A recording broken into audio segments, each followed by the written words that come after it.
food is dosa. Dosa is tasty and yummy.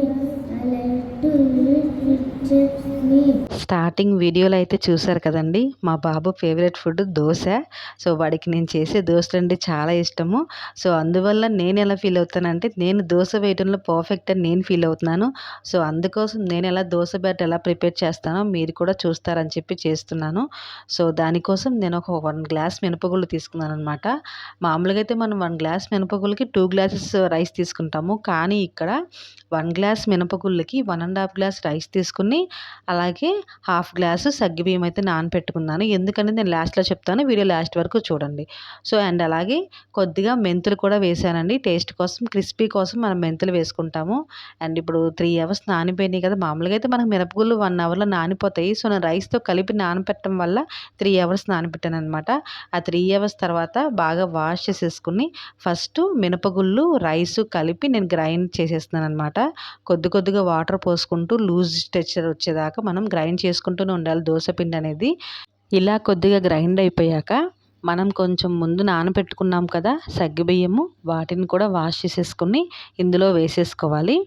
ఇందులో వేసుకున్నాక కొద్దిగా వాటర్ పోసుకుంటూ, లేదా వాటర్ ప్లేస్లో ఐస్ క్యూబ్స్ కూడా యూజ్ చేయొచ్చండి.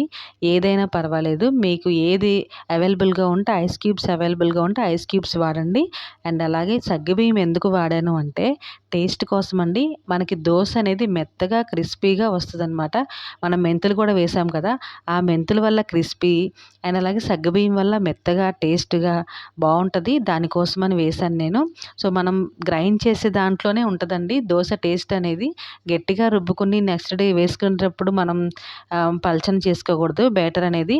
సో ముందుగానే మనకి దోశ వేసేటప్పుడు ఏ కన్సిస్టెన్సీ కావాలో ఆ కన్సిస్టెన్సీలోనే బరక లేకుండా మెత్తగా పేస్ట్ లాగా, అంటే లూజ్గా, మన దోశకి వేసుకుంటానికి ఎంత లూజ్ అయితే కావాలో అంత లూజ్గా మనం గ్రైండ్ చేసేసుకోవాలి.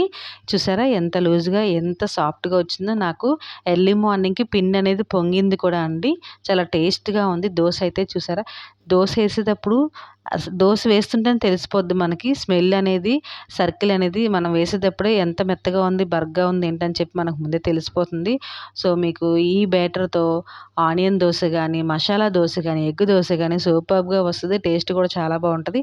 ఇక్కడ నేను దోశలకి వాడుతున్నాను నల్ల నువ్వుల నూనె. నల్ల నువ్వుల నూనె మీరు కూడా ట్రై చేయండి. హెల్త్కి కూడా చాలా మంచిది, చాలా మంచిది. సో మాకైతే ఇక్కడ మా ముందే మా కళ్ళెదురుగానే నువ్వులను ఆడించి ఆయిల్ అనేది వేస్తారు. సో నేను ఆ బాటిల్ తెచ్చుకొని నేను దోశలకి మాత్రం ఆయిలే వాడతాను. మీరు కూడా ఒకసారి ట్రై చేయండి. అండ్ ఇక్కడ చూడండి దోశ ఎంత మెత్తగా ఉందో కనపడుతుంది వీడియోలో. మీకు నచ్చినట్టయితే లైక్ చేయండి, షేర్ చేయండి. అండ్ ఈ కారపొడితో తింటే చాలా బాగుంటుంది.